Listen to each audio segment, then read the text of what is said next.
Ya oyeron, yo trabajo en el CIESAS, tengo una formación bastante interdisciplinaria, por eso la ponencia ahora van a ver que es una mezcla interdisciplinaria. Yo estudié antropología social, sociología y aquí en el Colegio de México un doctorado en estudios de población. Entonces voy a proceder a empezar para no colgarnos. Bueno, en una ponencia elaborada para este coloquio, no resulta necesario remontarse a los inicios del campo de investigación que ahora alberga este encuentro, o sea, la historia de las mujeres, ni mucho menos justificar su pertinencia y su legitimidad académica. Como seguramente el público asistente sabrá, afortunadamente ya hay una gama de textos, tanto nacionales como internacionales, que dan buena cuenta de las vicisitudes que ha ido enfrentando el desarrollo de la historia de las mujeres como ámbito de investigación desde hace ya largos 40 años, si tomamos la década de los 70 como punto de partida desde el mundo anglosajón. Sin embargo, tal vez podría parecer necesario justificar, espero que no, pero bueno, la utilización de ciertas vertientes de investigación cuando se proponen, aunque sea experimentalmente, como de probable uso y beneficio para la historia de las mujeres. Este podría ser el caso de lo que la presente ponencia busca comunicar, ya que el texto tiene un doble propósito. Por un lado, dar a conocer un enfoque de investigación cualitativa y una forma de presentación de resultados denominada en el mundo anglosajón como Narrative Inquiry, investigación narrativa, y que para el caso de los contextos académicos de habla hispana en general y el mexicano en particular todavía es poco utilizada. Por otro lado, quiero ofrecer un ejemplo del tipo de textos que comprende este enfoque y que tiene como telón de fondo el fenómeno más general de la movilidad social descendente de los sectores medios urbanos en México. Entonces, la ponencia, que por supuesto es mucho más amplia de lo que voy a exponer verbalmente, contiene una exposición de lo que se entiende por investigación narrativa. Luego ubico contextualmente la generación a la cual pertenece la protagonista del relato que presentaré más adelante. Y primero voy a hacer una muy breve referencia al tema de las fuentes de información. Como dije al inicio, en un coloquio de este tipo parece innecesario recordar que si algo ha resultado básico para el ejercicio de la historia tradicional han sido las fuentes de información en las que sustentan su trabajo y que, como es bien sabido, concibe a los documentos escritos como su reservorio por excelencia. La historia de las mujeres y de género, en la misma vía que la historia social y la denominada historia oral, ha manejado una gama de fuentes más amplias, donde, por ejemplo, las entrevistas en profundidad y los métodos biográficos han adquirido relevancia.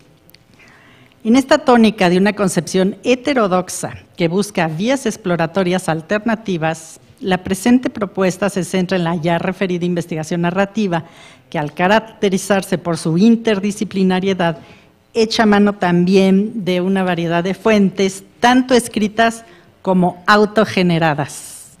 He ahí la novedad. Ahora pasaré a la cuestión de qué se entiende por investigación narrativa, por supuesto muy brevemente. Y bueno, muchos autores dicen que el territorio de la investigación narrativa no cuenta con fronteras rígidamente definidas y sus proponentes la consideran como epistemológicamente una manera diferente de conocer el mundo. Más específicamente, y a diferencia, por ejemplo, no solo del quehacer antropológico tradicional, sino de una parte sustancial de los estudios cualitativos, el narrar o contar historias no es solo un elemento más en todo el proceso de investigación, sino que para esta vertiente se constituye en un método de investigación. Incluso algunos autores afirman que la vertiente de la investigación narrativa está apenas en pleno desarrollo, por lo que incluso los criterios bajo los cuales puede evaluarse un trabajo de este tipo también están aún en construcción. Entonces, bueno, hay muchas ideas acerca de lo que los investigadores quieren decir cuando usan el término investigación narrativa, pero para resumir, por ejemplo, la canadiense Jean Clandinin, que es una autora muy conocida en este campo, nos dice, y cito, Los argumentos para el desarrollo y uso de la investigación narrativa provienen de una óptica de la experiencia humana en la que los seres humanos, individual o socialmente, llevan vidas que pueden historiarse. Las personas dan forma a sus vidas cotidianas por medio de relatos sobre quiénes son ellos y los otros, conforme interpretan su pasado en función de esas historias. Bueno, la cita es mucho más larga, pero para ir abreviando, ¿verdad? Lo que se afirma de que la investigación narrativa, como otras vertientes, no tiene fronteras rígidamente definidas, que se caracteriza por la intersección disciplinaria, que por cierto, ahí creo yo siempre hay que recordar que el propio desarrollo del campo de estudios de la historia de las mujeres y de género, si algo se ha caracterizado es por la interdisciplinariedad. Sin embargo, digamos que la mayoría de los autores que se adscriben a la Narrative Inquiry tienen un acuerdo. La presencia de una estructura narrativa, lo cual incluye una trama. Yo me ubico, digamos, en esta ponencia, en esta vertiente, y en breve a lo que se refiere es que la tradicional inserción de fragmentos o viñetas tomadas de las entrevistas no constituye per se lo que se entiende por investigación narrativa, ya que los practicantes de esta perspectiva dicen que es necesario producir textos que han de ser elaborados echando mano de algún formato narrativo, que en este caso, como muchos autores se refieren a ello, puede ser una escritura narrativa de no ficción. He elaborado un texto exprofeso para el citado tema de la movilidad social descendente y quiero decir que es solo un muy pequeño fragmento de un proyecto de investigación, por supuesto, mucho más amplio, en el que llevo varios años y que lleva por título Generación y Género, Mujeres Mexicanas de Clase Media en la segunda mitad del siglo XX. Por supuesto, no voy a entrar al proyecto, entre otras cosas, pues porque no hay tiempo, ¿verdad? Pero tengo textos publicados donde está claramente especificado la conformación de los universos bajo estudio, los criterios de selección, las discusiones sobre lo que se entiende por clases medias, por generaciones, pero claro, no voy a entrar en todo eso. Solamente voy a puntualizar que, tomando como base información de un caso real, que se apega, por supuesto, a los criterios de selección especificados en el proyecto, me di a la tarea de elaborar un relato que da cuenta de la hipótesis de cómo, a nivel microsocial, familias de sectores o clases medias con ciertas características socioeconómicas y sociodemográficas, en periodos de crisis extrema, ponen en práctica mecanismos anteriormente solo asociados a los sectores populares o a los de menores ingresos, lo cual remite precisamente a la movilidad social descendente. Entonces, bueno, como quiero llegar al ejemplo, voy a leer algunos fragmentos y quiero enfatizar que son solo algunos fragmentos, nuevamente en aras del tiempo, de un texto mucho más largo, bueno, no mucho, pero varias hojas más largo, que he dividido en 4 pequeñas partes. Entonces, reitero, son pequeños fragmentos porque no es posible leer todo el relato. Entonces, bueno, lleva por título La ilusión de casarse de blanco. La primera parte, la boda. Rocío, ¿qué vas a hacer? Pues, ¿qué quieres que haga? Casarme. Esa ha sido mi ilusión, casarme de blanco por la iglesia, pero no embarazada. De plano no hay de otra.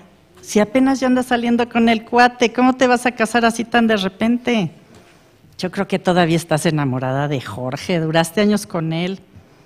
Pues sí, pero no hay de otra. Además, si no me caso, mi papá me mata, ya ves cómo es de mocho. Es capaz de llevar a Pepe a la iglesia, aunque sea a punta de pistola. Segunda parte, la cotidianidad. La nueva pareja se fue a vivir a un departamento rentado en la Colonia del Valle. Al principio, y a pesar de lo precipitado de la boda, todo parecía transcurrir en una medianía esperable. Él se levantaba temprano y se iba a trabajar, y Rocío se quedaba en la casa cuidando al recién nacido. Pero como bien dice, desde el lugar común hasta el más sofisticado psicoanálisis, los seres humanos tendemos a repetir, repetir y repetir. El padre de Rocío era todo apariencia, siempre bien vestido a la manera clásica, con un buen coche, viviendo en una colonia high class del norte de la Ciudad de México. Sin embargo, los acreedores lo acosaban constantemente, pues no tenía un empleo estable ni contaba con altos ingresos provenientes de un negocio propio. El marido de Rocío superó con creces el estilo del suegro. Aún antes de casarse, le dijo a su futura esposa que estaba en tratos para comprar una casa que por supuesto estaría a su nombre, pero dado que todavía no la terminaba, nada más unos meses vivirían en ese viejo departamento rentado. A las pocas semanas de casados, Rocío se enteró de que toda esa historia de la casa era puro cuento y el tipo no tenía ni en qué caerse muerto. Tercera parte, a trabajar. Nunca se me olvidará aquella breve cena donde, estando yo esperando a que Rocío llegara a su departamento para tomarnos un café, se bajó de un destartalado taxi cargando enormes bolsas de plástico negro y casi arrastrando a sus 3 niños que se movían de un lado a otro como muñequitos de un móvil. En esas bolsas de plástico ella llevaba y traía por varias colonias del DF un montón de prendas de vestir que vendía en abonos. Vaya por Dios, seguramente dirían sus parientes de Guanajuato. ¿Cómo es posible que Rocío, la niña bien, se haya convertido en una abonera de esas mujeres que iban a casa de sus padres a venderle ropa a las muchachas? Y la cuarta y última parte, el sueño americano. Órale, señor, apúrese. ¿Cómo se nota que no está acostumbrado a estos trotes?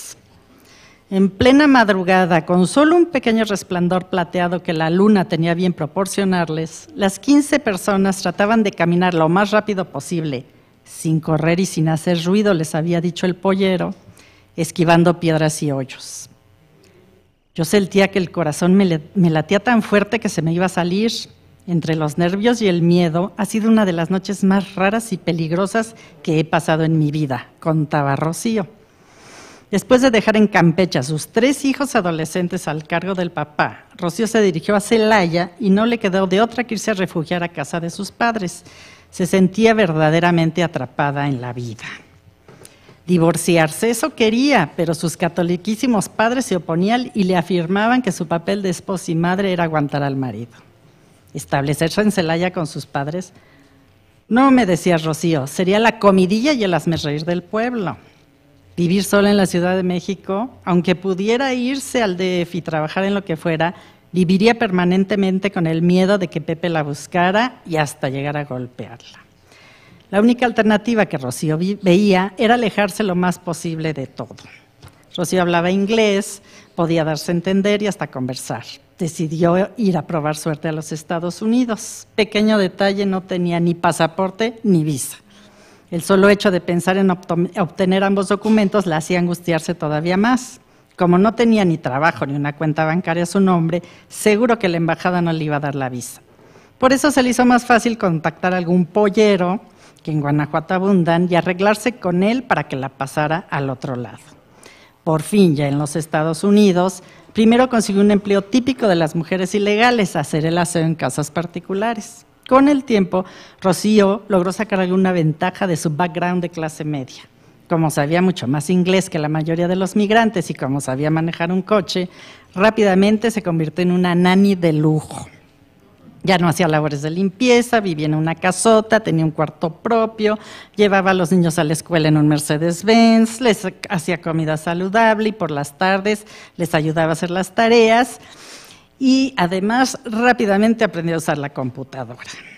Durante años Rocío nunca se planteó volver a vivir en México. Cuando podía, como muchos otros migrantes, iba a Guanajuato a pasar la Navidad con su familia. Después de una serie de avatares logró divorciarse de Pepe y por fin pudo ir sin temor a Campeche a visitar a sus hijos. Bueno, aquí doy por terminado el relato y nada más como colofón una cita de Joan Scott, en lo que yo he tratado de inspirarme y cito. Hay que buscar por todas partes nuevos términos y teorías que rompan con las prácticas usuales de la historia en general y de la historia de las mujeres en particular. Y ya ahora sí para terminar, Amy Lieblich y Ruth Ellen Joselson, que son 2 conocidas feministas, me dieron ánimos cuando leí. La investigación narrativa parece ser el método más natural para estudiar fenómenos de gran excepcionalidad. Gracias. Muchas gracias, Mercedes. Muchas gracias. Discúlpame. Me hiciste correr.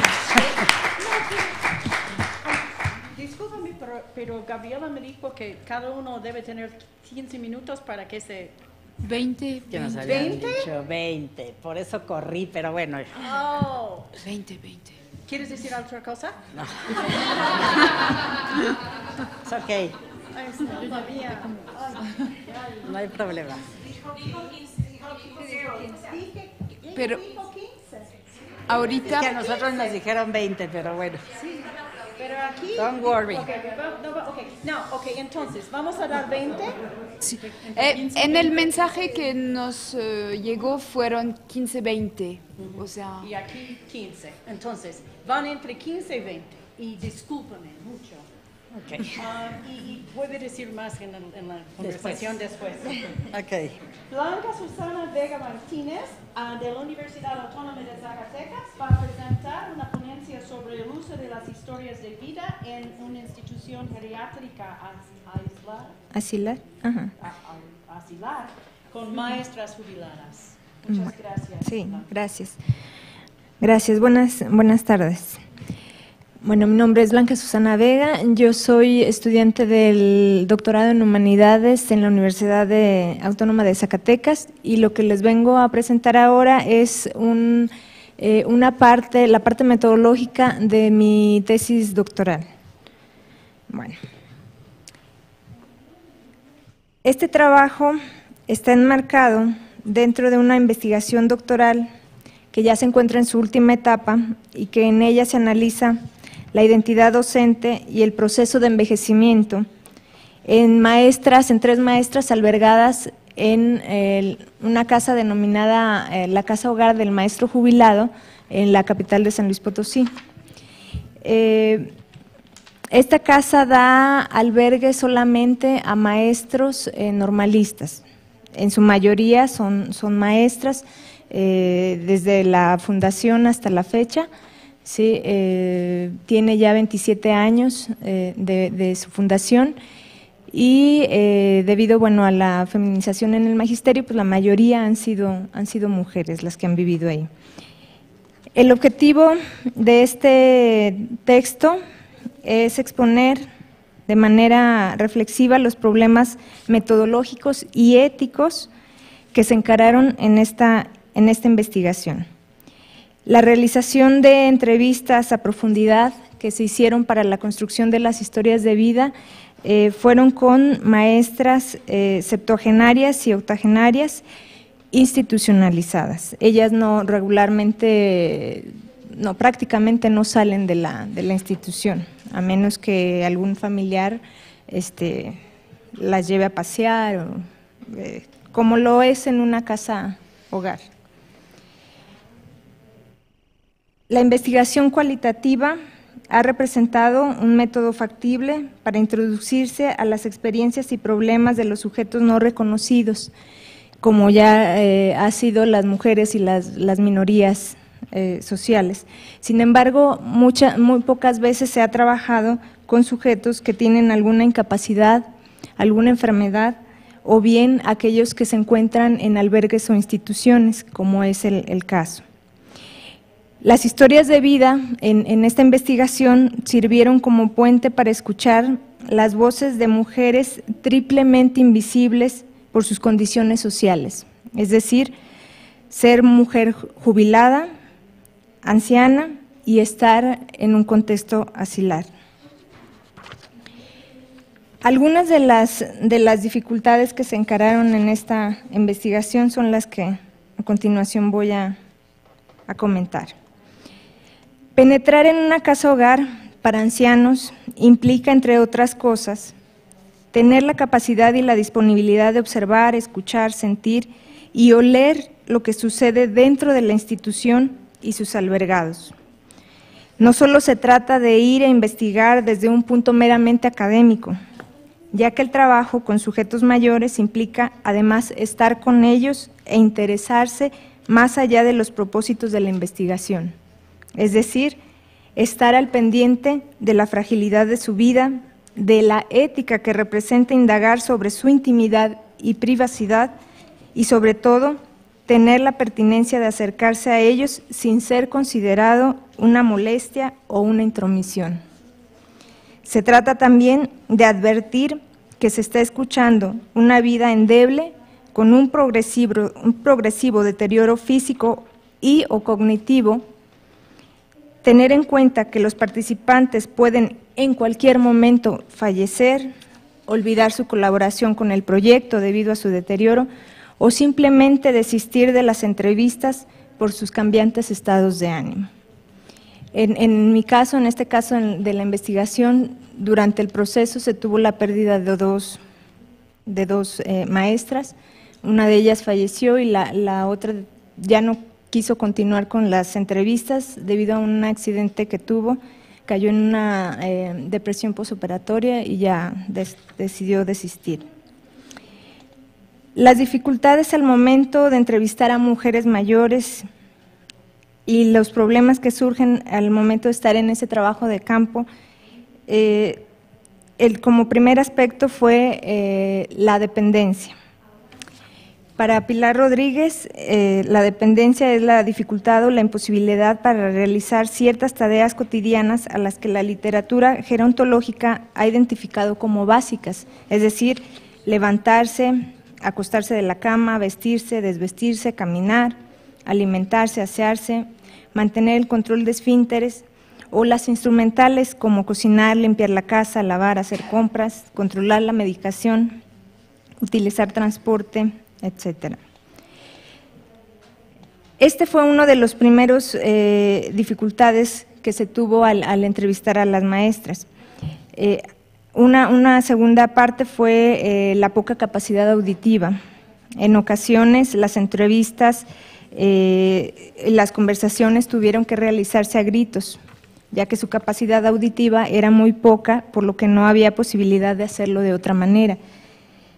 Incluso estas condiciones, aparte de por ejemplo, el lenguaje, sí, que también muchas de las maestras no pueden entablar o tener una claridad del habla debido también a enfermedades, entonces impidieron que las entrevistas procedieran de manera muy fluida, como pudiera ocurrir con otro tipo de sujetos.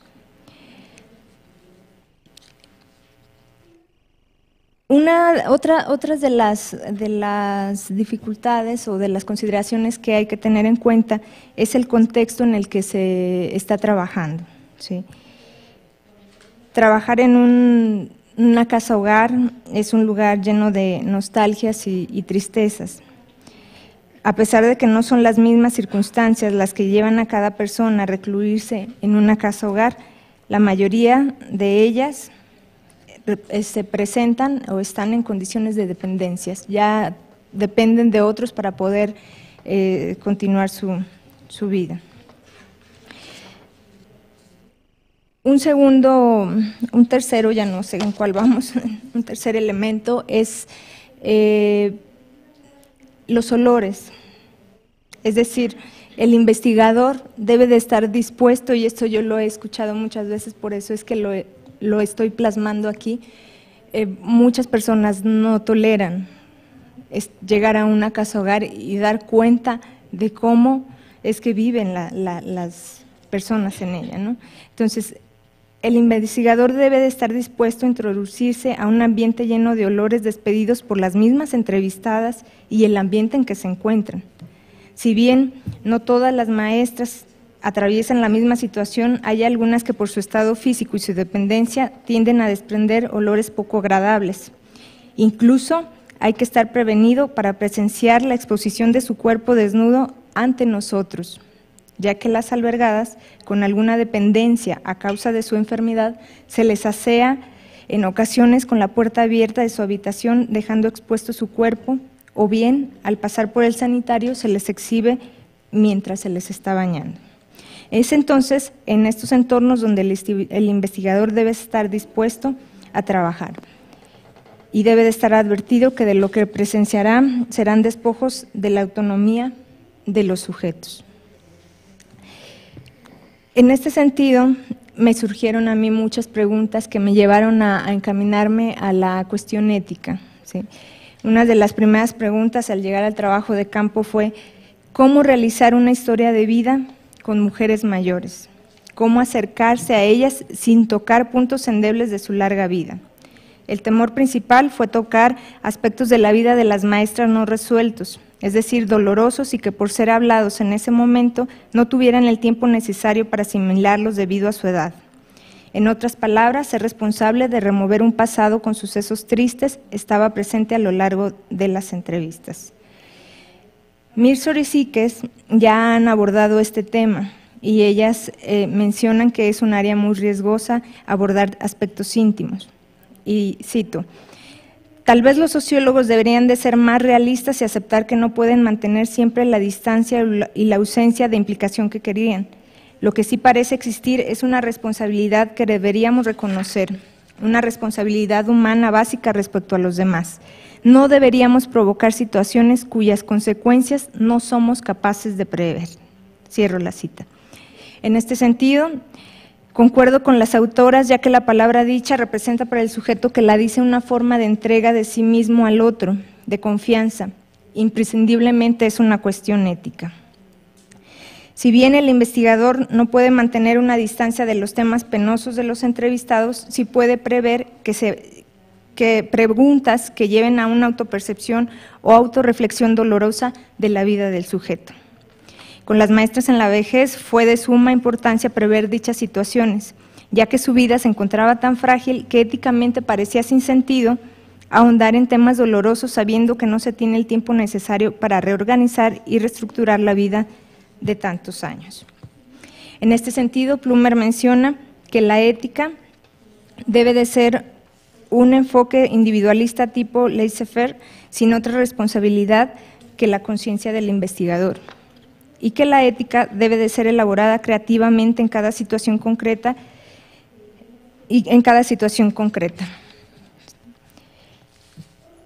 Otra de los elementos que se tomó en cuenta para la cuestión ética es que las maestras fueran tratadas como personas y seres autónomos, porque muchas de las ocasiones son vistos como sujetos sin conciencia, sin autonomía y hace que se les trate a menudo con infantilismos. En este sentido, se optó por como una posibilidad metodológica trabajar con el uso del modelo colaborativo, es decir, que los sujetos colaboren con su propia historia de vida, que su estudio de vida dependa tanto del investigador como del informante. Y para Wood, él menciona que la voz del docente encarna no solo la forma de hablar de cada profesor, sino su derecho a ser representado. Es entonces que el modelo colaborativo que se usó en esta investigación tuvo algunas características. La primera característica fue conseguir el consentimiento informado, es decir, que las entrevistadas autorizaran su historia de vida para los fines investigativos. Es decir, que ellas tuvieran el derecho moral de tomar parte de las decisiones que se pretendían generar, que pretendían generar la información sobre ellas. Ya Atkinson menciona que la gente tiene derecho a controlar la información relacionada con ellos mismos y tienen que dar su permiso para la utilización de la misma por parte de los investigadores. Como segunda característica, fue la validación y la aprobación de la información que ellas proporcionaron. En este sentido, se recurrió a la devolución y validación de los datos, haciendo de este un trabajo muy productivo, ya que efectivamente hubo información equivocada o mal interpretada en el momento de las entrevistas, lo que ayudó que los datos que ellas me presentaron fueran lo más preciso posible. Como tercera característica fue la reserva de temas dolorosos, es decir, la evasión de temas no aprobados por las entrevistadas o algunas preguntas incómodas. En esta investigación, las maestras decidieron qué datos revelar de su vida y cuáles otros omitir, respetándose la privacidad y escribiendo solo lo que ellas estuvieron dispuestas a compartir. Algunas de las maestras, cuando se les leyó su historia de vida, decidieron quitar partes, ya no quisieron que se publicara y fue respetada esa decisión. Una cuarta característica fue la intersubjetividad que está en juego, es decir, en esta, tanto la investigadora, tanto yo como las maestras estuvimos en una relación dialógica, es decir, que nos permitió tener una relación de confianza. Aquí se tuvo en cuenta lo dicho, lo que se quedó sin decir, lo que se dijo antes y después de una entrevista, lo que no se grabó, ¿sí?, lo que se observó, las conversaciones y el acompañamiento que se tuvo fuera de la institución, porque también en algunas ocasiones nos encontrábamos en la calle y ahí todavía seguíamos platicando. ¿Sí?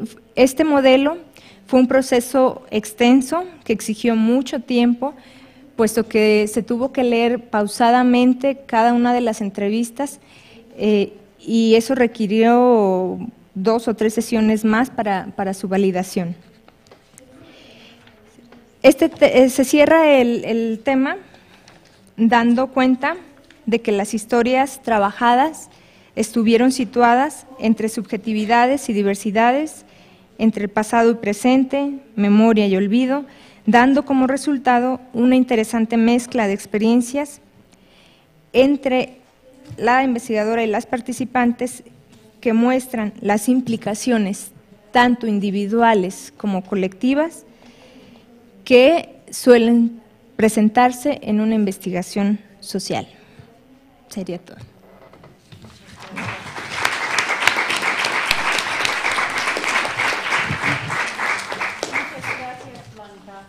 Sí, gracias a ustedes.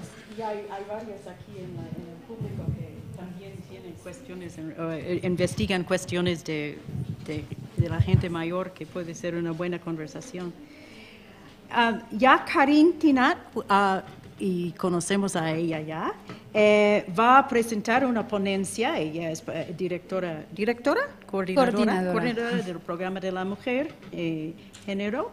Y ella va a presentar una ponencia sobre el fabuloso destino de Diego, historia de vida y homosexualidad masculina en una comunidad rural michoacana. Muchas gracias. Gracias, Marikay. En esta intervención voy a reconstruir las principales etapas de la vida de Diego, un hombre homosexual de 51 años que vive en Patambán, Michoacán.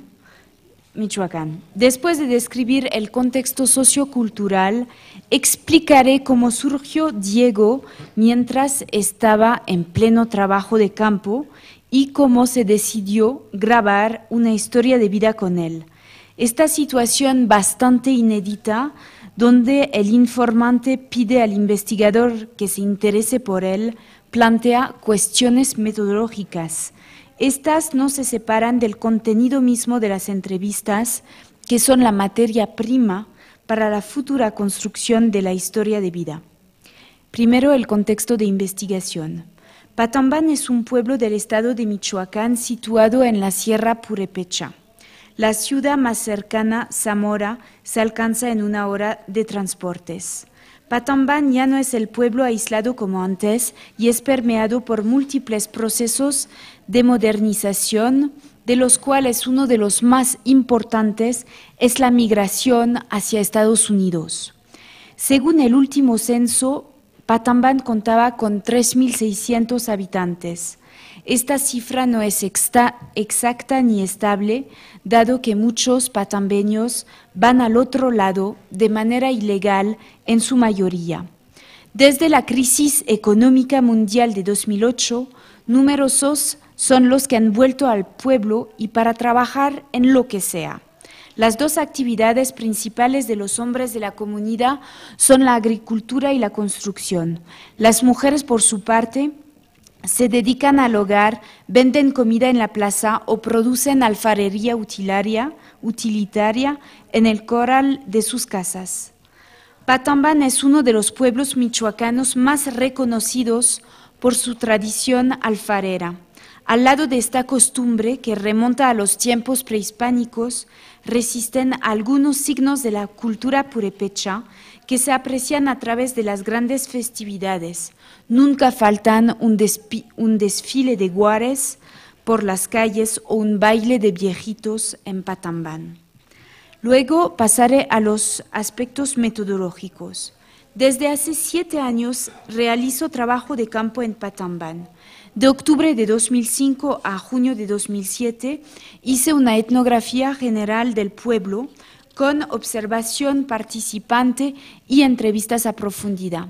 A partir de 2007 y hasta la fecha, realizo estancias puntuales varias veces al año para recopilar nuevos datos, actualizar otros y visitar a la gente con la que he tejido lazos de complicidad.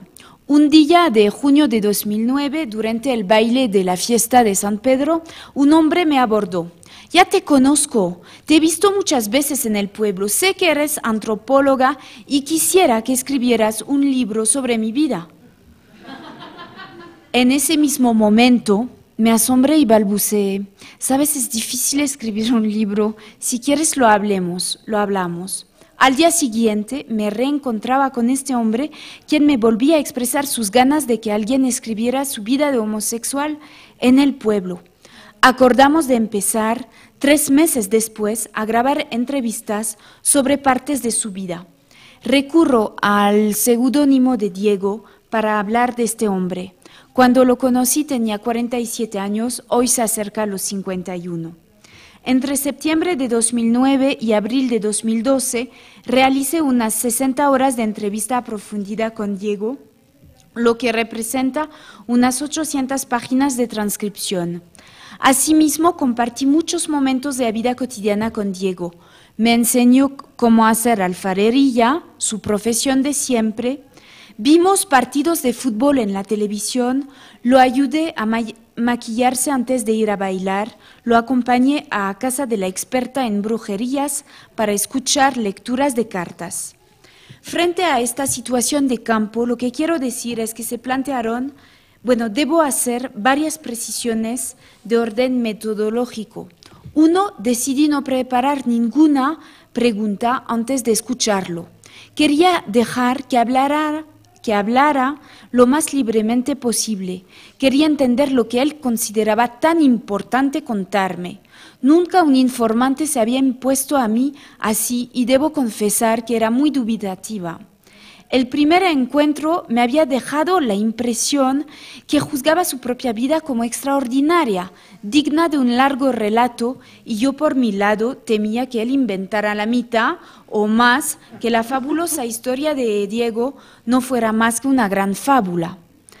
2, cuando surgió este encuentro con Diego, la homosexualidad no era una temática de investigación de las que hubiera sido especialista.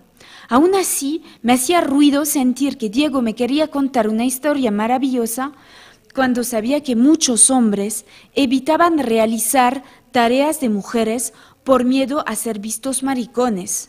En Patambán, como en muchos lugares, los hombres homosexuales suelen ser más bien objetos de discriminaciones.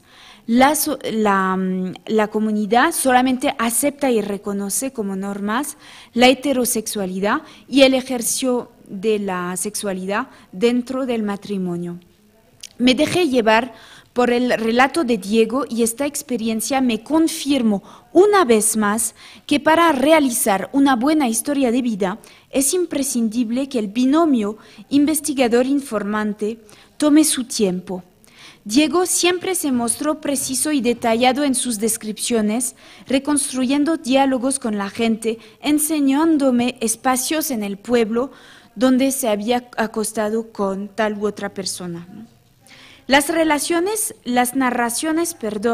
tan detalladas de Diego me dieron muchas veces la sensación de que este hombre sí quería ser escuchado y afirmar su existencia dentro de este espacio de interacción y comunicación. Por último, precisaré que también hice entrevistas grupales con él y sus dos amigos homosexuales. Estas entrevistas me ayudaron, uno, a complementar datos sobre las representaciones y prácticas sexuales dentro de la comunidad, y dos, a entender también de qué manera la historia de Diego podía ser tan fabulosa a sus ojos y en comparación a la de sus amigos. Paso a los elementos de la historia de Diego. Y primero identifico las principales etapas de la vida de Diego. Diego nace en 1962 en Patambán. Tiene dos hermanos mayores, Gustavo y Rubén, y tuvo una hermana mayor, Jacinta, que murió a los 16 años. Al recordar su infancia, dice: «Era yo un niño mugrosito, sin calzado, mal vestido y mal comido. Su padre sembraba maíz y trigo. Su madre se dedicaba al hogar. Su abuela materna vendía fruta en la plaza y su abuela paterna era alfarera. Diego fue a la primaria hasta los 12 años y luego dejó de estudiar. A los 11 años dio su primer beso a su primer novio. Observando a su abuela paterna, aprendió entre los 8 y 10 años a hacer miniaturas de alfarería y con los centavitos ganados por la venta de sus cantaritos se compraba sus dulces. En esa misma época se dejó crecer el pelo. A Diego le encanta que de espalda y durante toda su vida lo hayan tomado por una mujer. Desde niño le gustaban mucho las cosas de mujeres. Jugaba con muñecas y nadie se lo prohibía. Diego dice que sus padres siempre han sido muy permisivos con él. Cuando Diego tenía 12 años murió su hermana Jacinta. A esta joven la habían robado a los 14 años, se había casado y embarazado a los 15. El bebé tenía 1 año cuando ella murió. Este niño, llamado Mauricio, se convirtió en el último hijo de la familia y Diego pasó de la última posición a la tercera posición. Diego precisa que fueron sus padres y él mismo quienes educaron a Mauricio. Gracias a las ventas de su artesanía, aportó siempre dinero para la educación de este sobrino convertido en hermano. De los 12 a los 28 años, Diego trabajó siempre en la alfarería. Sobre los 15 años le creció el bigote y hasta la fecha se lo ha dejado. También empezó su vida de tomadera. Fumó, le gustó el alcohol y los bailes, los cuales facilitaban el acercarse a otros hombres. Tuvo su primera penetración sobre los 13 años con otro joven del pueblo, pero después siempre prefirió ir con hombres mayores y de preferencia casados. Su vida sexual era muy activa y sin preservativos. A los 28 años y durante 1 año, Diego vivió en la Ciudad de México con su hermano Gustavo. Allá vendía artículos para bautizo o bodas. Gustavo tenía un puesto de ambulante y le daba 1,000 pesos a la semana a Diego por trabajar con él. 2 años más tarde, su madre murió de diabetes complicado por brujería. Los 10 años que siguieron, Diego estuvo viviendo con su padre y Mauricio, el sobrino convertido en hermano.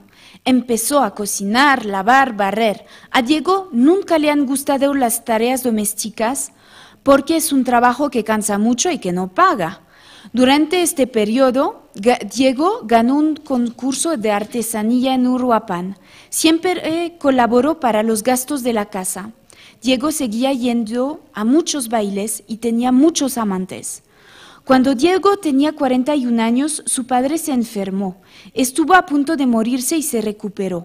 Cuando empecé las entrevistas con él en 2009, contaba que él mismo estaba enfermo desde la enfermedad de su papá y que tomaba pastillas para los nervios. Durante los últimos 6 años que había dejado de fumar, de tomar, ya no quería tener sexo con amantes por miedo a que le pegaran una enfermedad más. Siguió y sigue vendiendo su producción alfarera durante los festejos del pueblo. Durante los 3 últimos años constaté que Diego cuida su salud, corre en el campo casi cada día. Volvió a tener relaciones sexuales con amantes del pueblo. Diego tiene su cuarto donde guarda su alfarería, donde duerme, se viste, escucha música y recibe a sus visitas. Adyacente al cuarto, una cabaña le sirve de taller para moldear el lodo. Ahora voy a resaltar las temáticas que resaltan en su propio discurso, porque es de manera recurrente resaltan. La primera es la cuestión del cuerpo, su cuerpo. Mide 1,65 m y es delgado. Nunca se ha pesado, pero sí está orgulloso de su delgadez. Desde muy joven se depila las cejas y se hace la manicura. A los 20 años se puso 2 adornos de plata en sus incisivos centrales. Afirma también que en los bailes lo confundían con el cantante El Buki por la melena negra que le caía en los hombros. Hoy se tiñe el pelo para esconder las canas. Se preocupa por siempre desprender la imagen de un hombre guapo y atractivo. La temática de la sexualidad también sobresale. Para Diego, los hombres homosexuales tienen olores de perras que atraen mucho a los hombres, caen y caen. Según Diego, se hubiera acostado con unos 50 amantes. Casi siempre ha tenido relaciones sexuales con hombres casados. No le gustan los chavitos que solo buscan sexo rápido y que no le hacen sentir bonito. Nunca se acostó con otro hombre homosexual. Se siente insultado cuando un hombre le pide una penetración.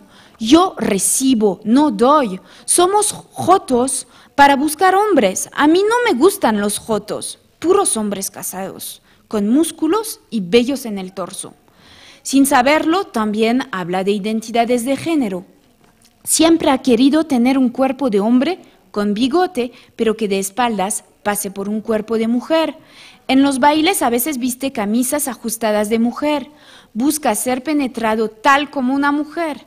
También intenta no eyacular delante de sus amantes, porque esto reforzaría la imagen de hombre que no quiere mostrar en esos momentos. Explica su sexualidad remitiéndose al modelo heterosexual. Le es inconcebible una relación entre 2 hombres penetrantes. A Diego no le hubiera gustado ser una mujer porque las mujeres son por naturaleza bien chismosas y porque también tienen mucho menos libertades que los hombres en el pueblo. Ellas están encerradas en la casa y en las tareas domésticas. Resalta también la preocupación de Diego por entrar a la vejez, y acercarse a la muerte. Sus mayores angustias son perder sus capacidades físicas, perder su poder de seducción, estar solo. ¿Quién me va a cuidar cuando esté muy viejo?, se pregunta. Su sueño sería poder comprar años para retroceder en vez de avanzar en la edad. Otra temática que sobresale en su discurso es la del dinero. Diego nunca ha cobrado por tener relaciones sexuales. Más bien, él regalaba cigarros o refrescos al amante con el que se liaba. No está menos orgulloso al afirmar cuánto ha ganado gracias a premios obtenidos en concursos de alfarería. Diego explica que los homosexuales son conocidos en el pueblo por tener dinero y ser trabajadores. También él es como un banquero para ciertas familias del pueblo. En un cuaderno apunta cada préstamo de dinero y cobra el 10% de interés. Bueno, la última temática que resalta en el discurso de Diego es la presencia que tiene la brujería en su vida. Por un lado, no solo explica las muertes de su hermana y de su madre por el cóctel de enfermedad complicada por brujería, sino todas las otras desgracias que le pasaron en su vida. Por el otro lado, gracias a la brujería, Diego ha logrado cosas muy positivas como liberarse de los celos de ciertas personas o mejorar su salud. Diego tiene un amigo en Zamora que le echa las cartas y también la señora de la colonia. A veces Diego compra un jabón con feromonas llamado la Venus de Milo para atraer a los hombres. Ahora concluyo. Ahora solo explicaré por qué elegí el título El fabuloso destino de Diego. Todo parte de la situación que generó Diego al pedirme que escribiera sobre su vida. Parecía contarme la historia de un ser excepcional. Este punto de partida no solo me creó sospechas sobre el contenido fantasioso, sino que tuve reacciones metodológicas, como por ejemplo dejarlo hablar sin intervenir para ver a dónde iba el relato, o formular varias veces las preguntas para ver si no mentía un poco, o hacer reuniones con sus amigos para que hablaran sobre tal u otra etapa de su vida. Conforme fui realizando las entrevistas con él, aprendí a conocerlo y se borró mi primera impresión de que me iba a proyectar en un mundo feliz e imaginario. Todo lo que me contaba de su vida me hacía sentido con la etnografía general. Si bien dudé de los 50 amantes que decía haber tenido, comprobé luego que sus amigos también tienen colecciones de amantes. ¿Por qué? Porque también entendí que las mujeres del pueblo cierran más los ojos cuando sus maridos tienen aventuras sexuales con hombres. En cambio, un escándalo estalla si el marido va con otra mujer porque la estabilidad del hogar se ve amenazada. Entonces, ¿en qué podría ser un fabuloso destino? En las entrevistas, Diego siempre dejó a entender que la historia es muy importante porque es la suya. Asimismo, se nota que se construye como sujeto, primero gracias a la capacidad de pensarse él mismo en lo que es, y segundo, gracias a la capacidad de contarme cómo fue su vida. Es este doble ejercicio de reflexión y expresión oral que parece ser el motor del proceso de subjetivación. Cabe añadir que Diego opina que su vida ha sido más fácil que la de sus amigos homosexuales porque nunca ha escondido sus preferencias sexuales a nadie y porque sus padres siempre lo han aceptado y respetado como es. Sentirse plenamente el sujeto de su vida, eso mismo es lo fabuloso del relato de Diego. Gracias. Gracias.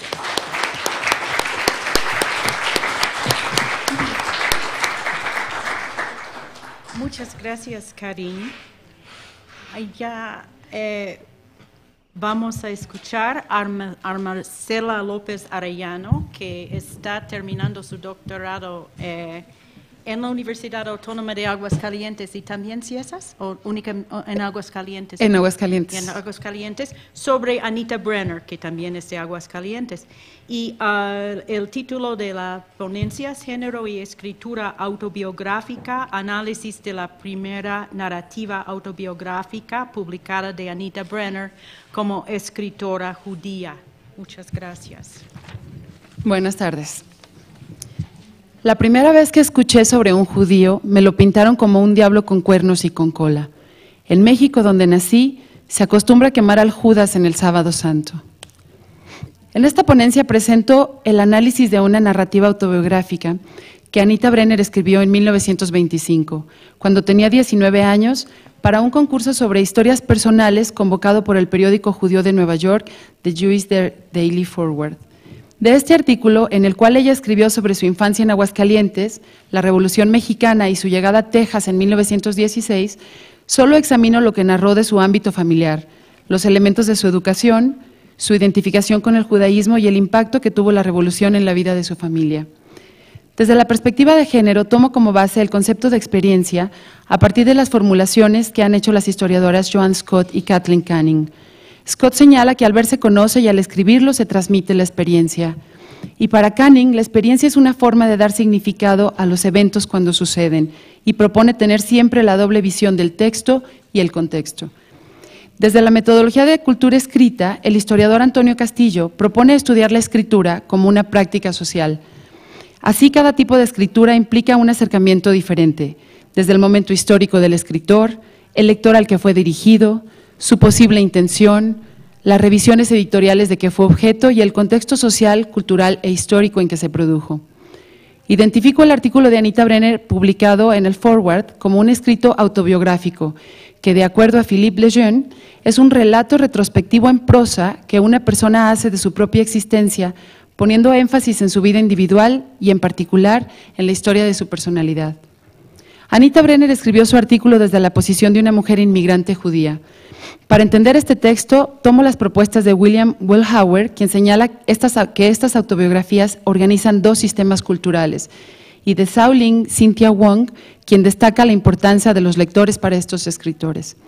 Finalmente, utilizo el concepto de identidad judía que propone la historiadora Joyce Antler como un proceso de vida múltiple, cambiante y fluido, porque, como lo señala Mary Jo Maines, nunca hay una identidad auténtica, transparente, revelada en una narrativa personal.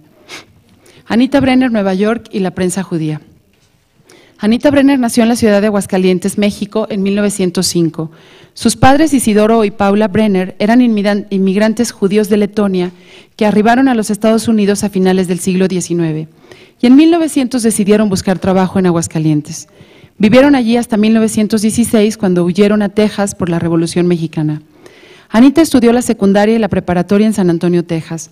Luego, en enero del 22, ingresó a la Universidad Católica Our Lady of the Lake en esa ciudad y en septiembre de ese año se registró en la Universidad de Texas en Austin. En 1923, cuando tenía 18 años, decidió regresar a México, esta vez a la capital, para estudiar y trabajar, e ingresó en la Universidad Nacional a clases de arqueología, etnografía y literatura mexicana y castellana. En 1924, Anita comenzó a trabajar para la Agencia de Apoyo a los Inmigrantes Judíos en México, la NABRID. En agosto escribió un artículo sobre los judíos en México para la revista neoyorquina The Nation y desde septiembre de ese año hasta 1927 envió reportes sobre sus correligionarios en México a periódicos judíos de Nueva York. En enero de 1925, Anita se fue a Nueva York con la intención de ingresar a la carrera de antropología de la Universidad de Columbia con el antropólogo judío el Dr. Franz Boas. Por las cartas que Anita recibió de su amigo Jean Charlotte durante esos meses, considero que ella también fue a encontrarse con su identidad judía. Estando allá, realizó lecturas de autores judíos y se inscribió en cursos de historia de los judíos con el rabino Stephen Weiss en su sinagoga libre. Además de que seguramente se acercó al Lower East Side de Manhattan, el barrio en el que se habían asentado los miles de inmigrantes judíos que por varias décadas habían llegado a los Estados Unidos huyendo de persecuciones y masacres en la Europa Oriental. En estas calles se encontraban las oficinas de los periódicos para inmigrantes judíos que se editaban en yiddish y en inglés. Dentro de la prensa neoyorquina escrita en yiddish, que es un lenguaje judeo-alemán que surgió en Alemania en el siglo XVI, uno de los principales periódicos fue The Jewish Daily Forward. Desde 1903, el editor del Forward era el inmigrante lituano Abraham Kahan, socialista, maestro y escritor, que logró que en la década de 1920 tuviera un tiraje de 200,000 ejemplares e introdujo secciones en inglés los domingos para atraer a los inmigrantes jóvenes. De acuerdo con la historiadora Paula Hyman, la prensa judía fue importante para la asimilación de las mujeres a sus nuevos roles a principios del siglo XX en los Estados Unidos, especialmente la página de la mujer del Forward, que apoyó la participación de ellas en el trabajo y en la política y construyó una visión socialista moderada de feminidad judía. En enero de 1925, el Forward publicó en su sección dominical llamada Nuestra sección en inglés la convocatoria a nuestro concurso del Gran Premio. Los lectores debían escribir sus propias experiencias y, precisó, pregúntate si crees que esta va a interesar a otros además de a ti. La fecha límite era el 11 de abril y no debían exceder las 1,500 palabras. Anita Brenner envió su relato. El domingo 7 de junio de 1925, el Forward publicó su artículo con el título Una joven judía de México y con el subtítulo Ella no sabía lo que era un judío hasta que creció. Lo publicaron íntegro, aunque contaba con un poco más de 1,900 palabras. El domingo 21 de junio de 1925, el periódico anunció, Anita Brenner gana el primer premio del concurso, junto a una foto de ella, muy joven a sus 19 años.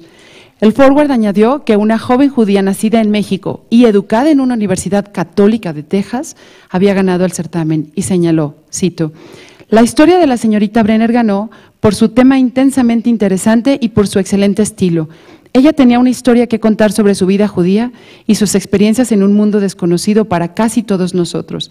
Lo narró sin rodeos, con claridad y sentimiento. Ahora paso a la escritura autobiográfica de Anita Brenner. Primero, sobre su identificación con el judaísmo. Según lo consignó Susana Glusker en la biografía que hizo sobre su madre, el título del artículo que envió Anita Brenner a The Jewish Daily Forward fue Raza de Príncipes. Sin embargo, el editor del periódico le cambió el título a Una joven judía de México. Ese mismo título, Raza de Príncipes, fue el que Anita utilizó para una novela autobiográfica que escribió en San Antonio, Texas, en 1923, antes de regresar a México. Esta novela quedó inconclusa y no ha sido publicada. Anita Brenner comenzó su relato para el Forward con las siguientes palabras. La primera vez que escuché sobre un judío me fue presentado como un diablo con cuernos y con cola. En México, donde nací, se acostumbra a quemar a Judas el Sábado Santo. Con esto, Anita se presentó como una inmigrante, alguien a quien, como a sus lectores, también le habían cortado sus raíces. De acuerdo con Bollhauer, en las autobiografías escritas por inmigrantes, el narrador se posiciona en su contexto del Nuevo Mundo y articula su experiencia del Viejo Mundo. Anita escribió su experiencia en Aguascalientes como su Viejo Mundo, con su proceso de identificación con el judaísmo como eje central, se asumió como judía, diferenciándose así de los mexicanos y de los estadounidenses. Anita contó que en la quema de los Judas, los mexicanos representaban a algún villano nacional con cuernos y el título de judío. Ese, cito, juguete para niños, era el único judío que conocían. Apuntó que en la historia de los judíos en México, la Inquisición había creado la imagen de los judíos como, cito, lobos y perros rabiosos, monstruos que mutilaban crucifijos y comían bebés en las ceremonias religiosas y que invocaban a Mogen David, y cierro la cita, o la estrella de David. Cuando ella estuvo en la Ciudad de México, consultó la biblioteca de un académico de origen judío, Francisco Rivas Puigcerver. Su alusión al Mogen David pudo ser parte de lo que leyó allí. Anita decidió escribir detalles sobre los judíos en México, quizá esperando captar la atención de sus lectores en Nueva York. Contó que, cito, el judío, excepto por supuesto para los mexicanos cultos y para los extranjeros, no es una persona, para nada. Sí, cierro cita, y estableció una diferencia de clase. Sus amigos los intelectuales sí conocían a los judíos, pero los demás mexicanos creían que era un espíritu maligno o un juguete.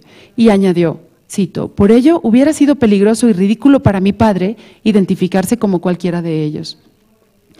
Explicó que cuando posteriormente volvió a escuchar sobre un judío, este era un, cito, atronador profeta blanco con su mano derecha apuntando hacia el trono de Dios.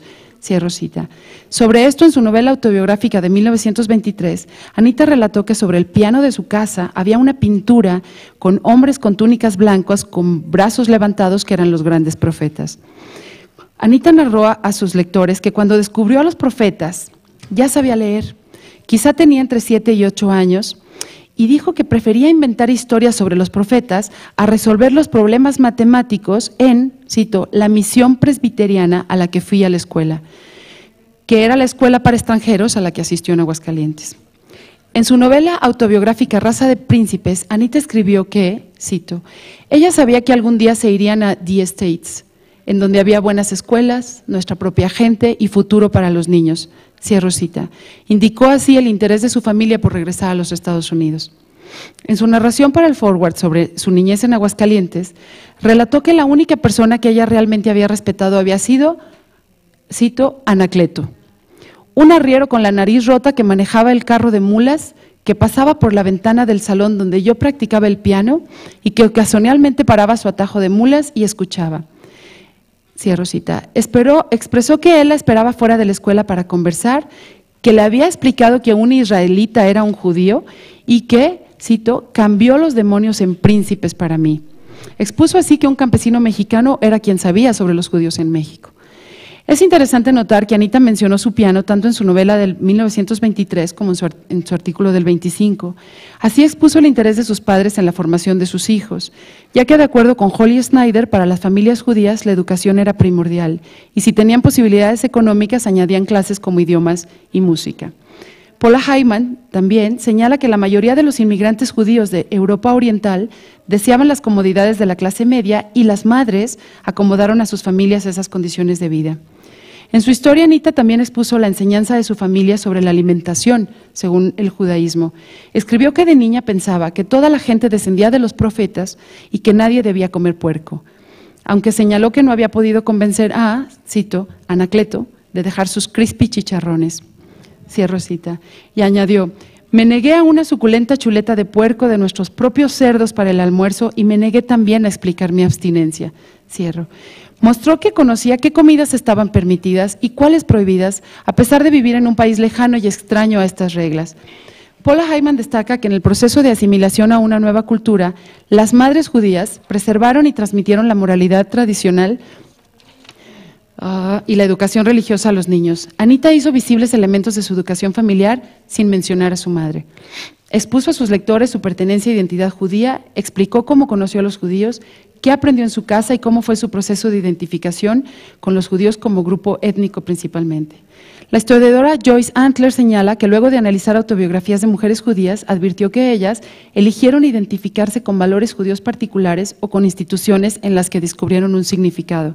En este sentido, puedo afirmar que con solo 19 años, Anita Brenner escribió para otros inmigrantes acerca de su propia identidad desde su experiencia como inmigrante judía. La segunda parte es lo que escribió sobre la Revolución Mexicana. En un segundo bloque, Anita se refirió a la Revolución. Según Wong, los inmigrantes que describen su autobiografía tienden a colorear lo que sienten que puede ser atractivo para sus lectores. Esto es interesante porque Anita, desde su posición como testigo de los hechos en Aguascalientes, dijo, cito, un día don Alfonso, un rico hacendado, vino a cenar. Él habló sobre ese loco Madero, se burló de su discurso de levantar a los peones. Él dijo que Madero era un iluso, idealista, fanático y sinvergüenza judío. Cierro cita. Así ella expresó que su familia tenía relación con los terratenientes de la región. Sobre Madero judío, Anita contó que había consultado a Anacleto y que éste le había explicado que Madero iba a dar tierra a los pobres, pero que no utilizaba túnica blanca, ni tenía cuernos, ni una corona de gloria en su cabeza. En su escrito, Anita también mostró las diferencias sociales del México de esta época. Contó que los sirvientes admiraban a Madero y que los hacendados se burlaban de él, aunque señaló que una mañana dejaron de burlarse y murmuraron, cito, algo sobre Fletcher y Veracruz, y Anacleto me dijo que todos los americanos venían a matar y quemar a todos. Esto porque el presidente norteamericano Woodrow Wilson ordenó al almirante Frank Fletcher la ocupación de Veracruz el 22 de abril de 1914, lo que provocó grandes manifestaciones antinorteamericanas. Anita escribió en su relato que su familia huyó a la Ciudad de México. Cito, la multitud de borrachos de ojos salvajes golpeaban las ventanas y se apoderaron de los pullmans. Yo vi a mi padre apuntado por un puñal y en la empuñadura un campesino sudoroso que sollozaba odio por los americanos. Alguien gritó que mi padre no era americano y esto transformó el puñal en un apretón de manos y la maldición en una ovación. Cierro cita. Con esto Anita reveló el miedo que esta intervención generó en los norteamericanos que vivían en México cuando ella tenía 9 años. También expuso su clase social cuando señaló que viajaron en los vagones del ferrocarril de primera clase que se llamaban Pullman. Continuó su relato y rememoró que cuando regresaron a Aguascalientes la revolución les alcanzó.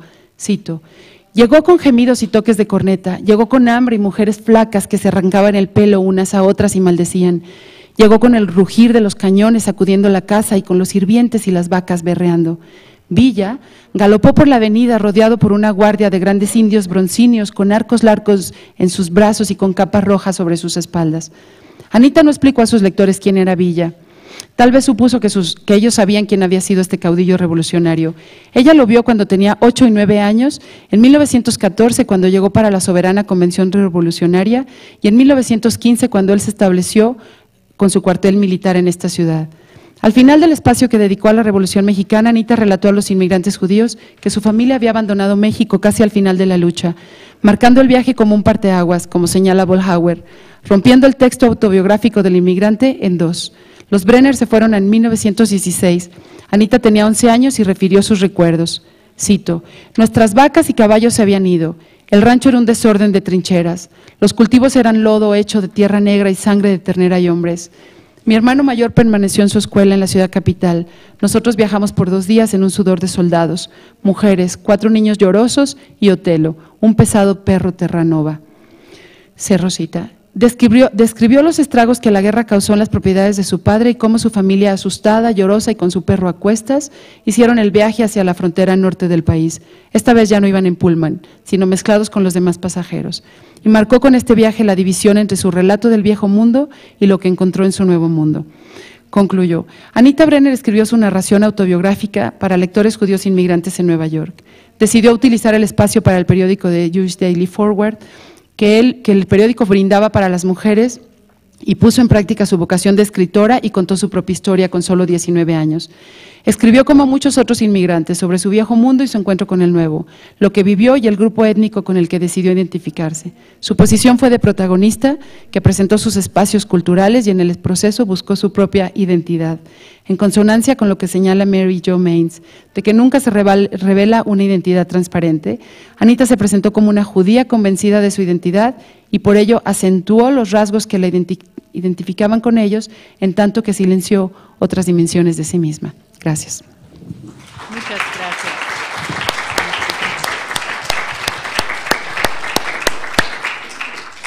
Muchas gracias a todas. Tenemos 25 minutos. Yo tengo unos 15 minutos de comentarios, pero tal vez voy a cortarme para abrir la discusión a ustedes porque hay una inauguración de la exposición bibliográfica a las 6 y debemos estar en esto. Y para empezar, yo quiero dar unos minutos más a Mercedes, porque yo corté a ella.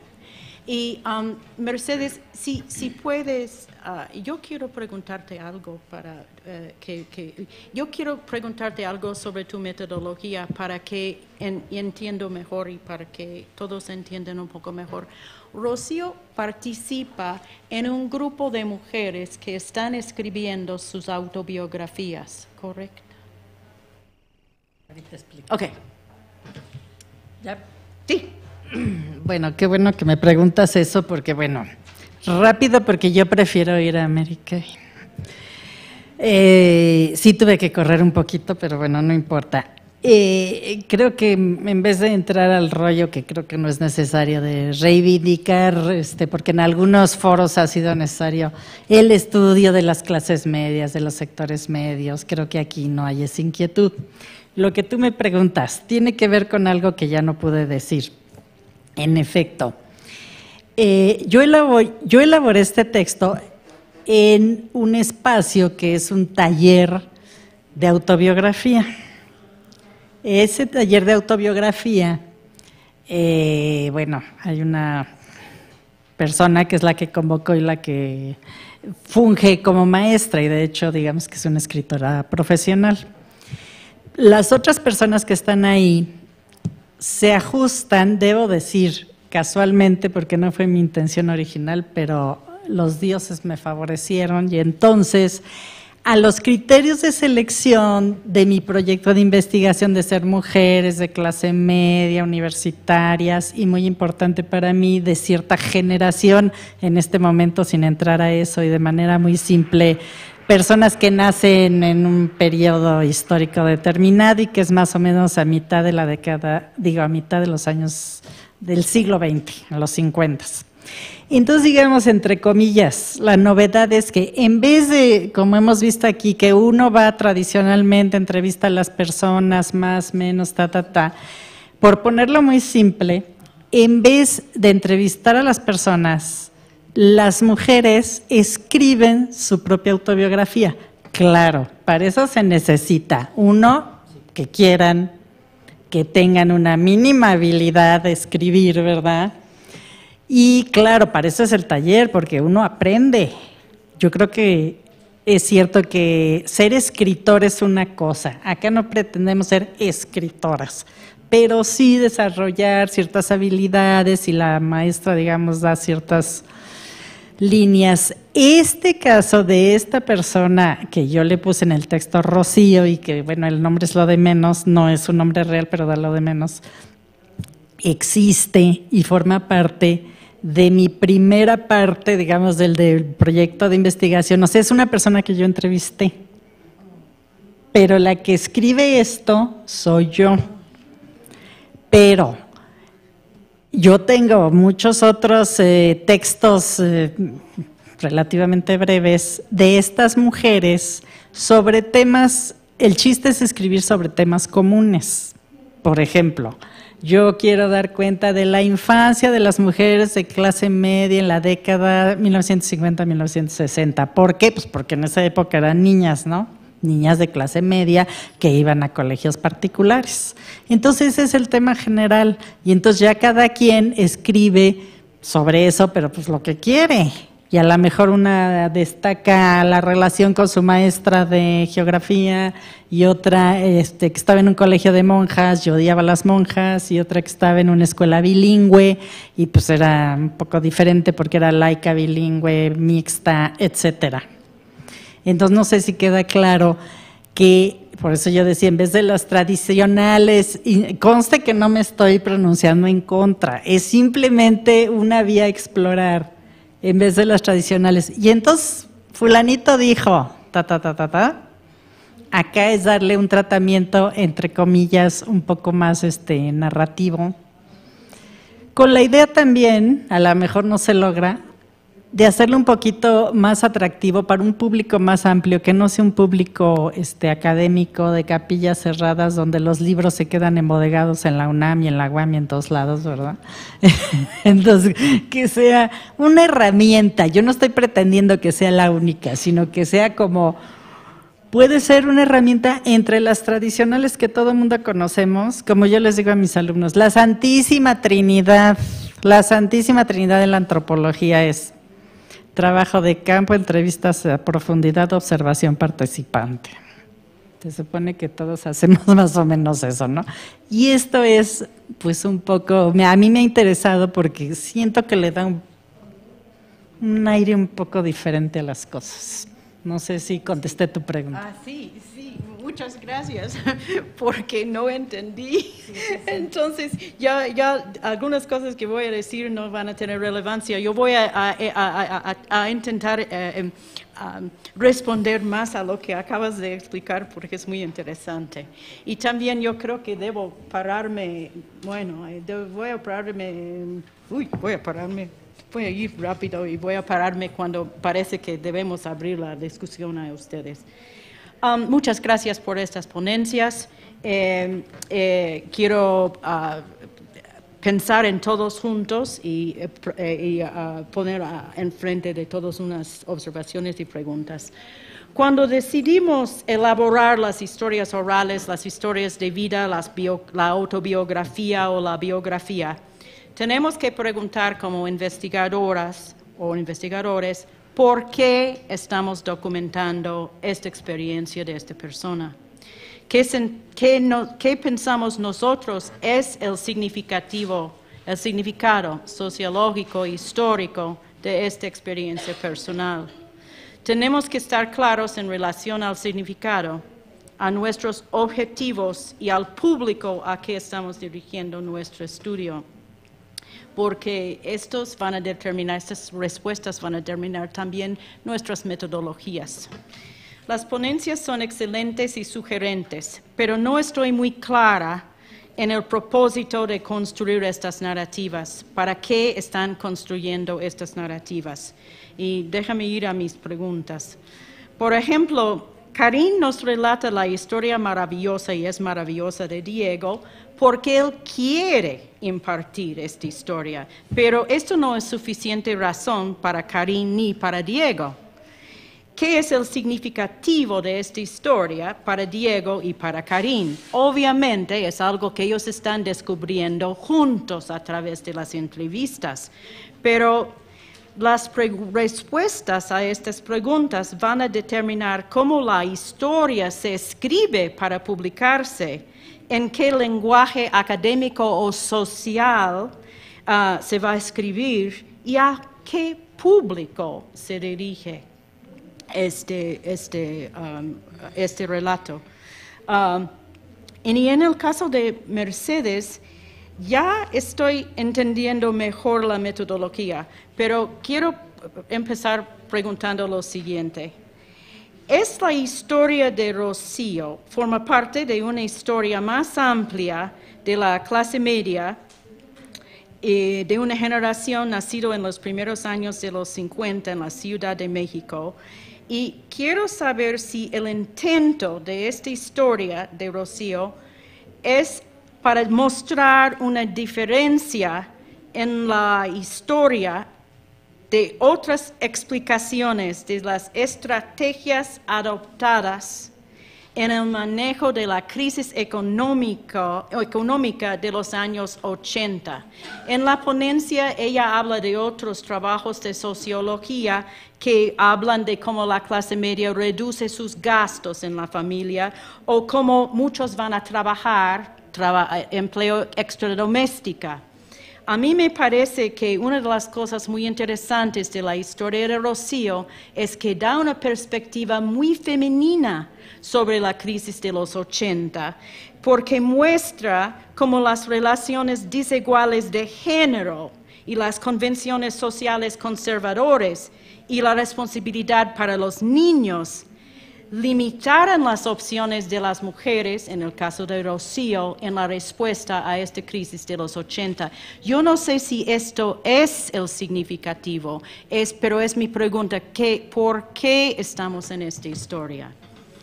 En el caso de Blanca, no entiendo si el propósito de este estudio es de capturar, yo no entiendo si el propósito del estudio es de capturar las experiencias de las maestras jubiladas que van a contribuir a nuestro entendimiento de la historia de la educación en México, de la historia de la mujer, o si es el propósito es mostrar cómo la memoria está afectada por la edad avanzada. Entonces las mujeres van a escoger los temas que tienen importancia para ellas y no necesariamente para otro problema histórico que la historiadora está investigando.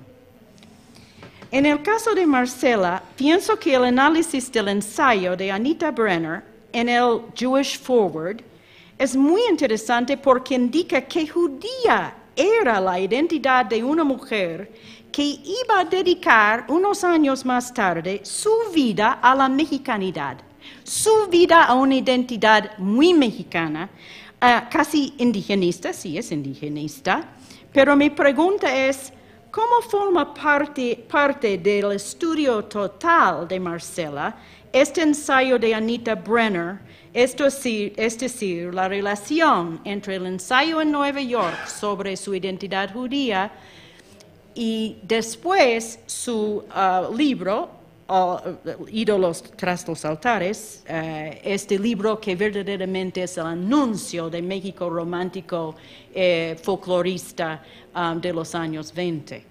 ¿Cómo llega a esto? ¿Y qué es el propósito del estudio final en el análisis de estas distintas narrativas de Anita Brenner?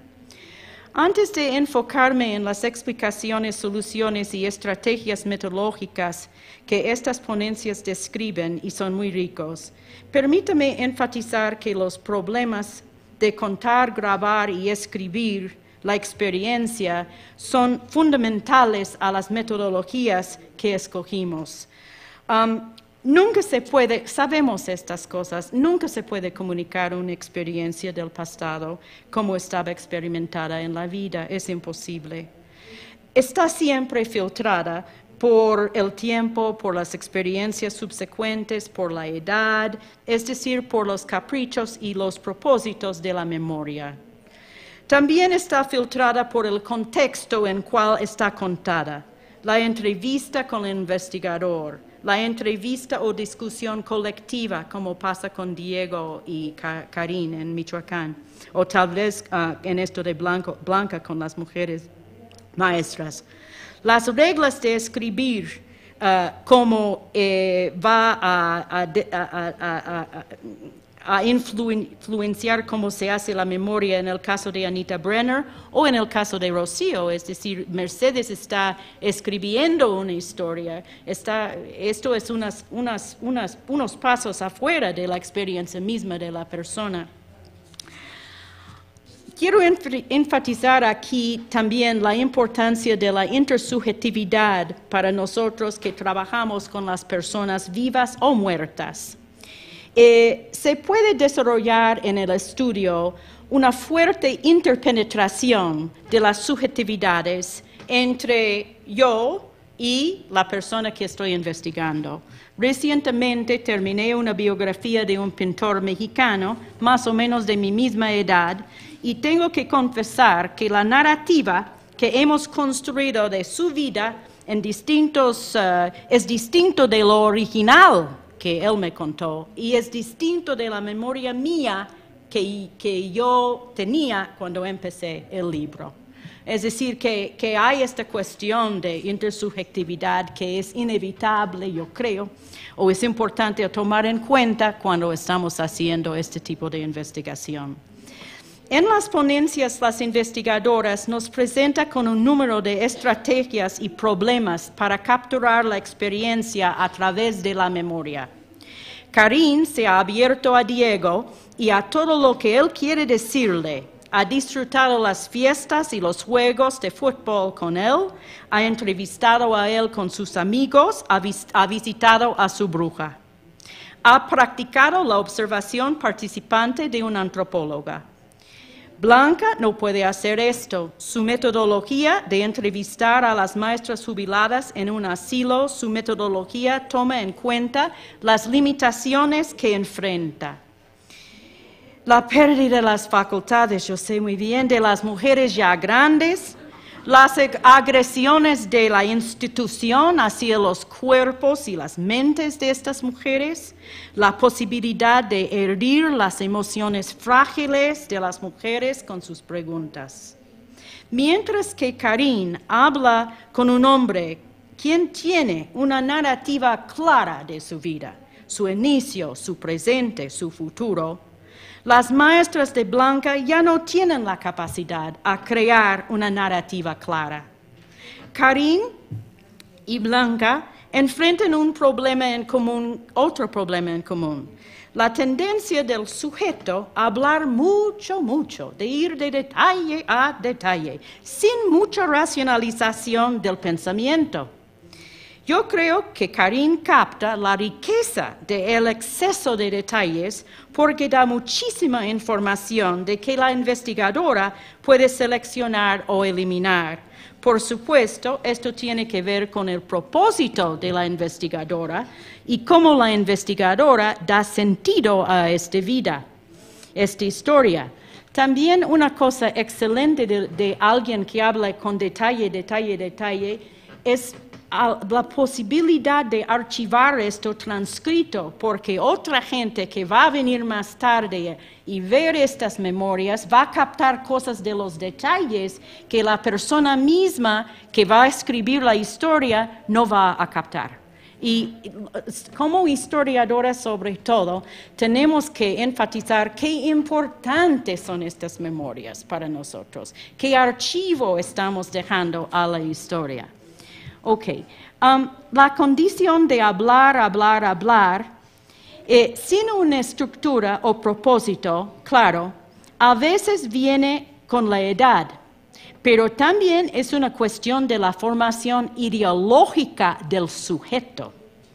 Es más probable que un sujeto moderno urbano con bastante educación formal tenga una narrativa coherente de sí mismo, lo cual es resultado de una ideología del ser, ideología del sujeto, del individuo. Sin embargo, una narrativa aparentemente coherente y bien organizada es normalmente una narrativa muy parcial y autocensurada. Podemos analizar esta narrativa autocensurada como un acto discursivo, es decir, analizar el discurso que usa la persona. Pero también podemos buscar una manera de pinchar la narración personal por distintas metodologías, es decir, poniendo muchas preguntas distintas, presentando a la persona con artefactos culturales como libros, música, fotos, cine, dibujos, que va a estimular otros caminos de la memoria. O podemos hacer entrevistas con otra gente que han tenido la misma experiencia con la misma persona y va a tener otra interpretación. Ya, yo no puedo ir más, porque tengo mucho más que decir, pero el hecho es que es mejor que yo abro ahora la conversación a ustedes, porque no tenemos más que 5 minutos, vamos a usar 10. Vamos a usar 10.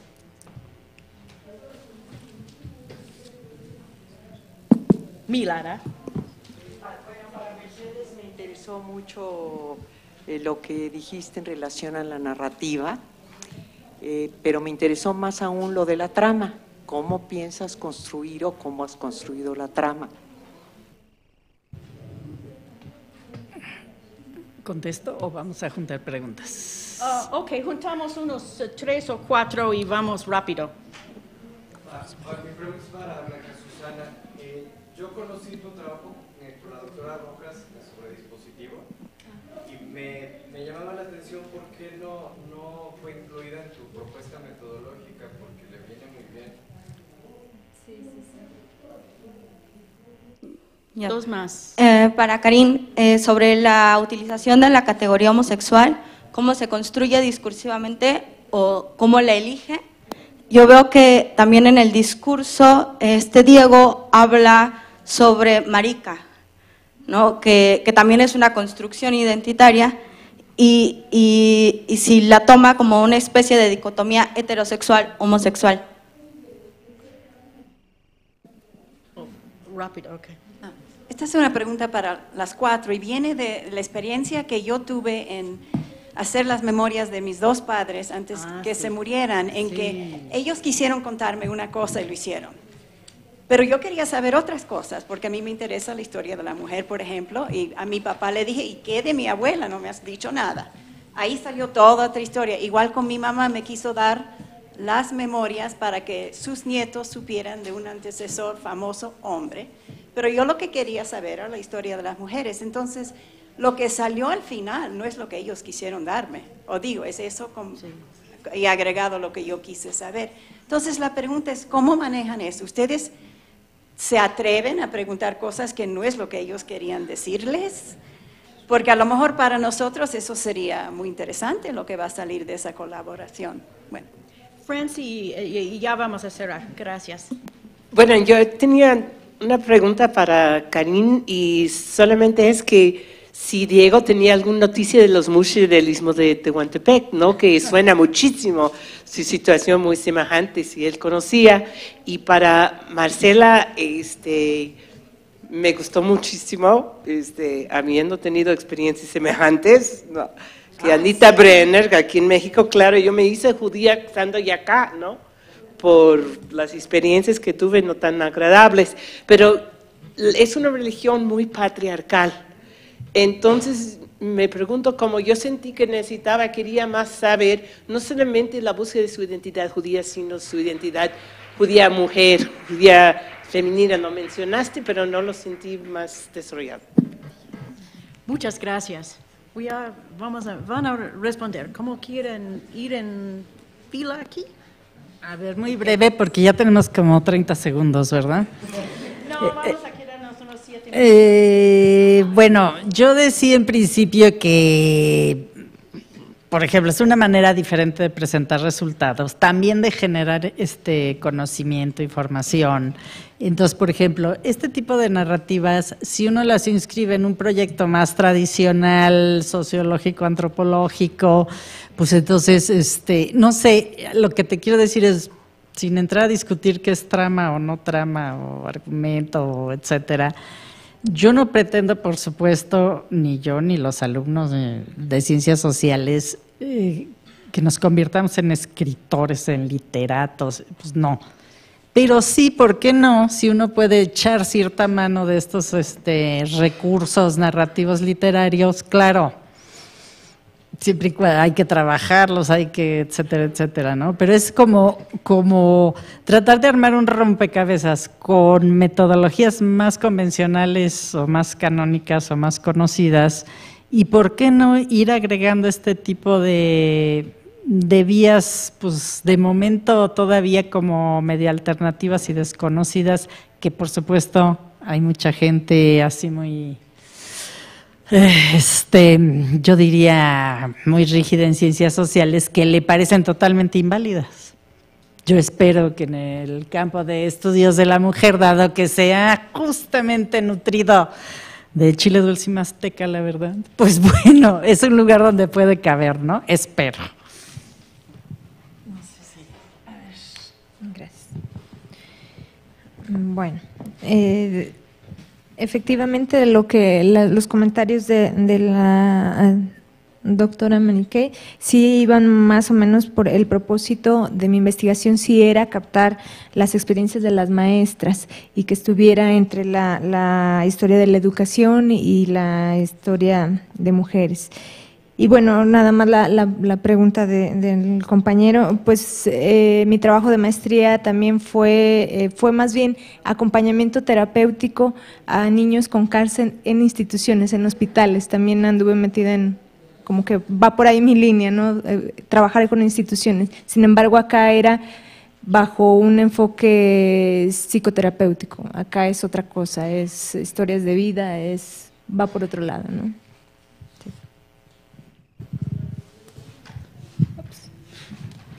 Voy a tomar este. Bueno, pues gracias por la pregunta sobre la categoría, que es absolutamente una pregunta muy interesante. O sea, por supuesto que, ¿cómo diré? La categoría que él mismo emplea es la categoría de joto y no homosexual, o de un hombre que le gusta ir con hombres. Homosexual lo puse así porque es mi discurso, ¿no? O sea, no es su manera de emplearse. No abundaré porque esto es otra ponencia que presenté en otro coloquio, ¿no? Sobre las categorías. Pero no es marica, ¿eh? Que va a decir, es joto, cuidado. También, si nos atrevemos a preguntar lo que no quieren contar, pues claro que sí. Luego no forzosamente contestan, ¿verdad? Pero sí, yo me atrevo a preguntar lo que me parece importante para la investigación, ¿no? Y si Diego conocía de los mushes de Tehuantepec, no, para nada.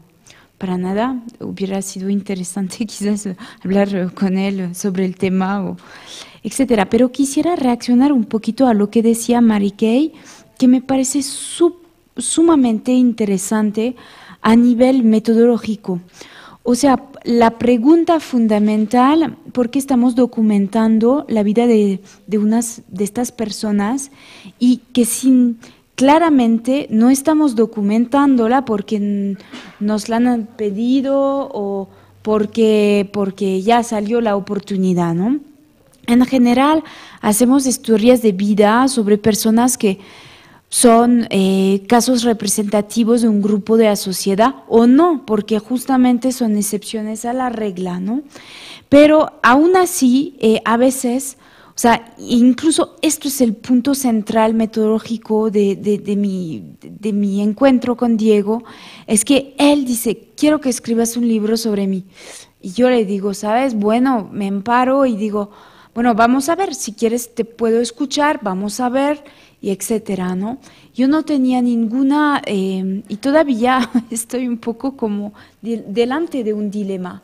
Y creo que la solución que yo voy a adoptar es decir, producir un documento que sería lo que él espera y también producir un documento donde yo saco el jugo porque finalmente me interesa su historia y no porque sea la vida de una persona discriminada, justamente porque quizás no es la vida de una persona discriminada, sino la vida de un patambeño más.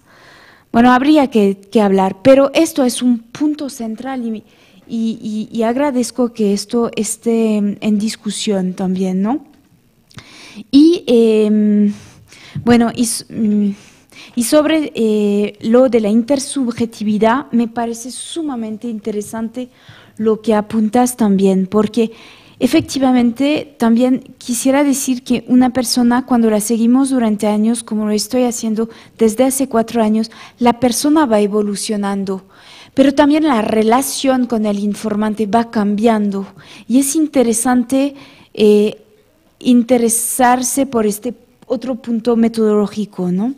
Y la tendencia a hablar mucho es un obstáculo porque satura las narraciones y dificulta la relectura de transcripciones, pero también yo estoy convencidísima de que la forma de la entrevista, larga o corta, de hecho, cuenta algo del contenido mismo de la entrevista. Entonces, pues era para reaccionar a eso.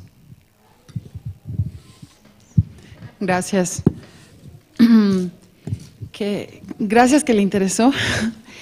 Lo que sucede con las narrativas autobiográficas es que generalmente tienen un lector en mente, tienen una intención, y esta narrativa de Anita, su intención era contar parte de su experiencia a los lectores del forward, que a mí se me dificulta lo de Jewish, perdón.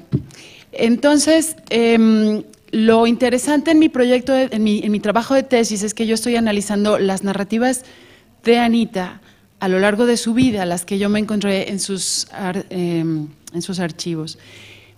Y lo que yo alcanzo a ver es mucho de lo que la historiadora judía Joyce Antler ha advertido en las autobiografías de mujeres judías de principios del siglo XX. Ellas hablaban de asimilación a Estados Unidos, de integración y de liberarse de sus padres.